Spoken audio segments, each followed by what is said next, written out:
like to play games, you can stay claims. Came to show the movement moving like a freight train, breaking walls and crumble earth with every step we take. We walking by with lash and your neck will break. Never let it stray, so say it wrong or set it straight. So coming at us with an awkward demeanor is leaving your life in the dead of fate. So pedal straight, avoid these shots, we send it all costs. Truly believing that it'll be different, we watching your body get hauled off. Simple as this, we giving the vibe of the revolution that we living within. Diminish the doubt of the haters that talk on the low because of this minuscule shit. It is July 31st, 8 a.m. on the dot. The fog has come back, which means it's going to be muggy and yucky today.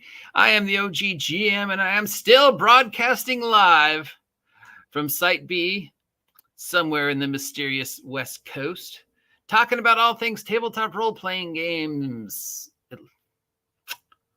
Happy end of the month. We made it. We made it through another month. Yay. It's Wednesday, and on Wednesday, we look at all the crowdfunding projects that are coming to an end, but you still have a chance to support. Nothing really stands out this week. There's a couple weird ones, a couple like, but nothing really, I think, whatever. But don't listen to me. Make up your own mind. You're capable of deciding whether you want to invest in something or not. I'll just post the links, and you can make up your own mind. We'll want to shout out, of course, to our sponsor, ? Emperor Choice's game, whose Kickstarter just ended. They've succeeded all their stretch goals, and the map pack is already ready to go, so it's shipping even as we speak. I already have mine. If you haven't seen me do my unboxing video of the Emperor's Choice Arduin Grimoire map pack, it's somewhere down below. So yeah, check it out. If you love maps and you love Dave Hargrave's amazing Arduin Grimoire, this is for you, and I cannot wait to unbox and review the 2025 Arduin role-playing game if Emperor's Choice is kind enough to let me to. Now, moving on to the crowdfunding sites from Steamforged Games, because remember, they own this license now. We have the Iron Kingdom Strange Light Workshop for D&D 5, or just any D20 system. It's $154 plus shipping and handling. Gets you the PDF and print version of the 2 hardcover books, plus a handbooks, files, a cloth map, cool, GM screen, dice, cards, stamps, miniatures, and more. This is a standalone 5e game set in the Iron Kingdoms. New style of gameplay, a whole campaign, whatever.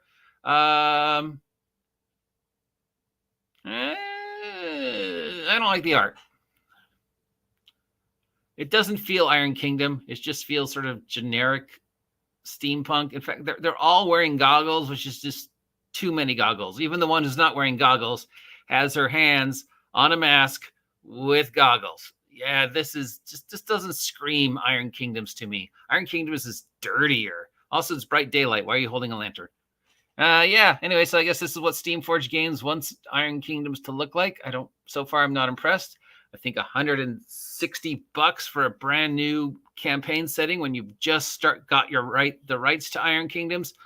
It's probably a mistake. On the other hand, when we talk about systems settings that I think are perfect for the Dungeons and Dragons 5e engine, the Iron Kingdom steampunk setting is one of the ones I would list. There are definitely ideas out there that are way more appropriate for the 5e engine than classic D&D, right? I mean, 80% of us, I think, agree that the 5e engine and D&D are not compatible and will continue to not be compatible. There are, on the other hand, the engine itself, the 2014 version, is good. It does its job extremely well. And if there's, there are worlds and genres that better reflect what the engine is capable of doing, and the Iron Kingdoms is definitely one of them. All right, from Severed Books, we have some more love for Morkborg. This one's called Velg Grave. It's brought to you by the same people who brought you Spine of the Night. It's a Morkborg adventure for $30. $35 gets you the PDF of the print version of the books. It's based upon the animated film Spine of Night. It's Morkborg with drugs and skeletons. Okay, it's Morkborg. From Gencon TV, we have maps from the worlds of Childara. This is based upon Peter Atkinson's homebrew campaign that he has demonstrated several times over at Gencon. He's finally got it back together. He's doing a Kickstarter for it. He's going to be doing live plays on Moonbeam for this. We've talked about Moonbeam a couple days ago. That's the new live streaming and community platform that's supposed to be role-playing centric, because these people that feel that Twitch and Twitter don't really do the job and it needs its own independent system. After looking at it, I think almost everybody has agreed that Moonbeam probably is not going to cut it. Twitch is fine. Twitch works fine. Why do you need a new one? So anyways, this is going to be live streamed on this, and then it also has a campaign setting and maps. Monty Cook Games is also jumping on the Moonbeam. They've got the Anywhere Door, a community hub for Monty Cook Games. They're looking for $10 so you can get early access to their Moonbeam site. This isn't any really system specific. It's just going to be a channel that hosts Monty Cook Games and hosts stuff going on over at Monty Cook Games. So, you might see an unboxing or, somebody talking about a new adventure for the Cypher system or something. So it's $10. Did I say the price for Peter's thing? $100, which gets you maps and access to the setting. From Evil Hat Productions, we have Dice Pool. So this is another one that's jumping on the Moonbeam bandwagon. $10 gets you early access to their hub, where they'll be doing all things Evil Hat, including Blades of the Dark, Thirsty Sword Lesbians, Fate. I think we're still angry at Evil Hat, aren't we? I don't know. I mean, they backed Monsters of the Week. Great game. Thirsty Sword Lesbians started out as a great game, but became this horrible thing that I don't know if the original creators ever intended it to be.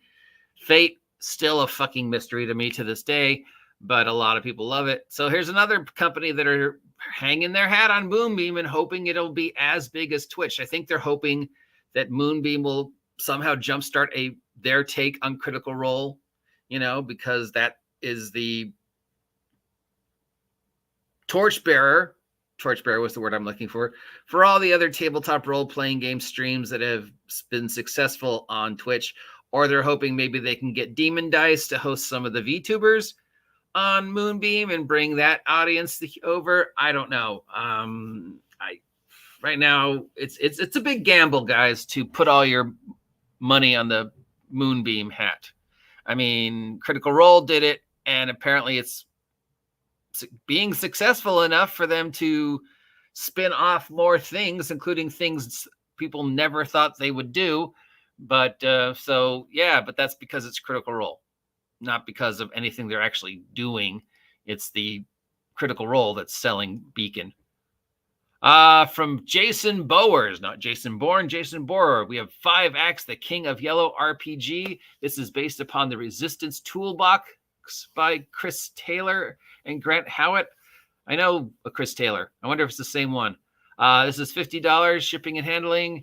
Gets you the PDF and the print version of the book. It's based upon the King in Yellow, which is a, spooky, vaguely Lovecraftian thing where you play narrators who believe they are cosmic role player and who are searching for the yellow sign. I don't know. An idea of a game where anything's impossible while possibly lying intrigues you. Test out the campaign page for a free playtest preview. Yeah, nothing about that really sells this for me. EM Publishing has their high-end 5e adventure pack that's available right now. $10 gets you the PDF version of the book and token bundles. Can't go wrong with $10 for some high-level adventure. I don't think high-level adventures are necessary in 5e, and I think they will be less necessary when 5.5 goes live in 24 hours. It's hard to believe it's 24 fucking hours.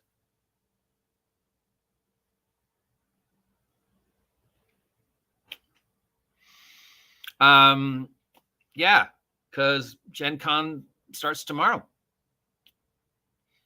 So yeah. Do you need 20 levels in 5.5?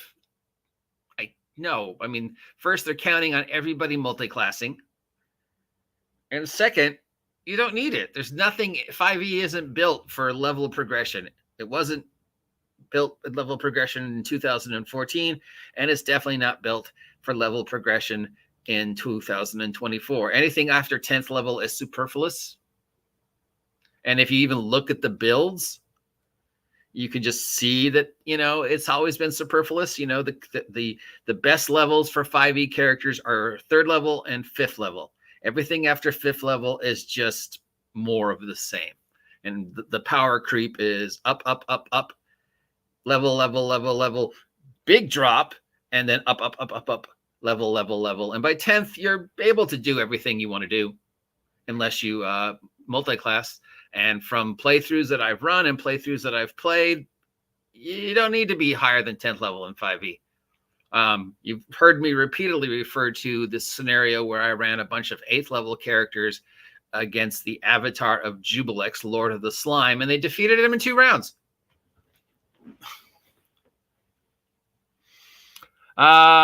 From Philip Reed Games, we have the Perilous pamphlet pack for the Powered by Perilous role-playing game, and also pretty much just any D20 games.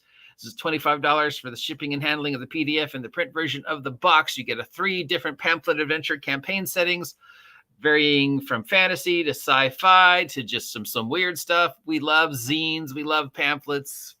$25 for a bunch of brand new D20 games, all in easy to carry pamphlet forms. Sure, why not?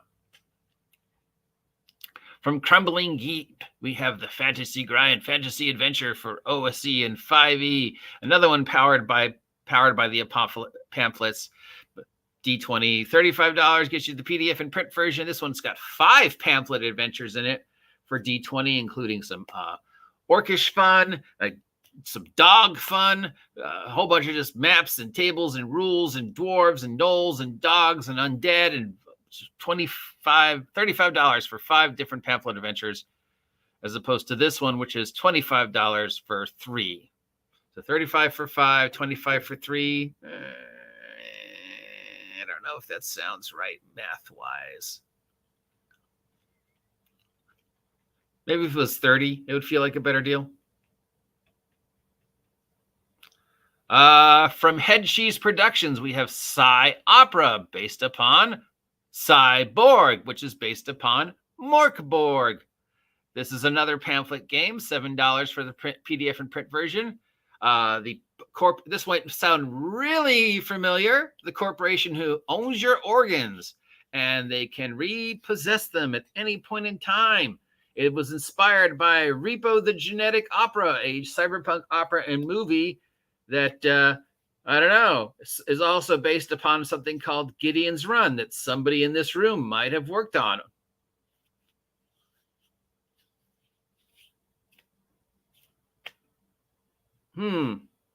Yeah. What a weird, I mean, we read this one last week, I think, and I was like, wow, what a weird string of random occurrences that we could trace this all the way back to a project I worked on in the 90s. That's just sort of weird. I mean, you know, I'm a little flattered that somebody even remembers Repo the Genetic Opera. From Egg Embry, we have Flames and Flails, The Fiery Forge, an OSR adventure pamphlet. This is $5 with free shipping for the PDF and print version of the adventures plus VTT. I guess pamphlets are going to be the new thing, 2025? Pamphlet adventures? Should I be writing pamphlet adventures? I guess we need to pick one up to see what they look like. Anyway, this is from my old buddy Egg Embry. It's designed for old school essentials or any D20 adventure. $5, you can't go wrong. Congratulate. Yeah, so yeah, pamphlets are a thing now, I guess.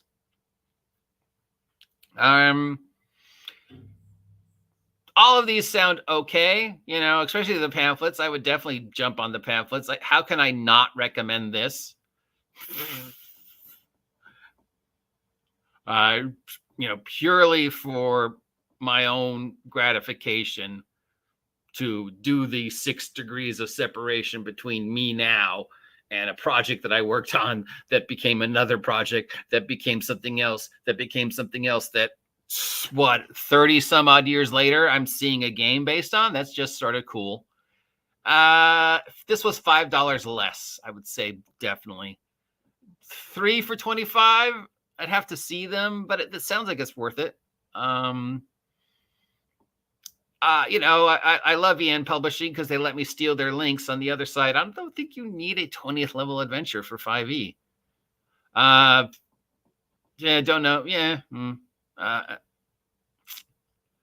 And just Moonbeam. I don't know, guys. I think you're putting a lot of eggs in the Moonbeam basket, and the generalist feeling is it's not going to cut it. I don't know. We'll see. And then we got this new thing for Iron Kingdoms, which is a setting I love. But this art does not feel Iron Kingdoms to me. This just feels like generic steampunk. Like, remember the in the Teen Titans Go to the Movies time travel cartoon where they were talking about what you would look like in a steampunk universe, and it was like hats on top hats on top of hat tops on top of goggles on top of goggles. That's what this looks like. It's like this person's just drew, hey, draw a steampunk picture, and he's like, oh yeah, and in steampunk everybody wears goggles, right? And has a lantern, even though it's daylight. Yeah, this doesn't look like Iron Kingdoms to me. That said, Iron Kingdoms is a good setting for 5e, I think. Anyway, that's all the Kickstarters. Links down below. If you want to pick up any of those, let me know. Until then, hey, have a great Wednesday. Stay safe out there, and I'll talk to y'all later.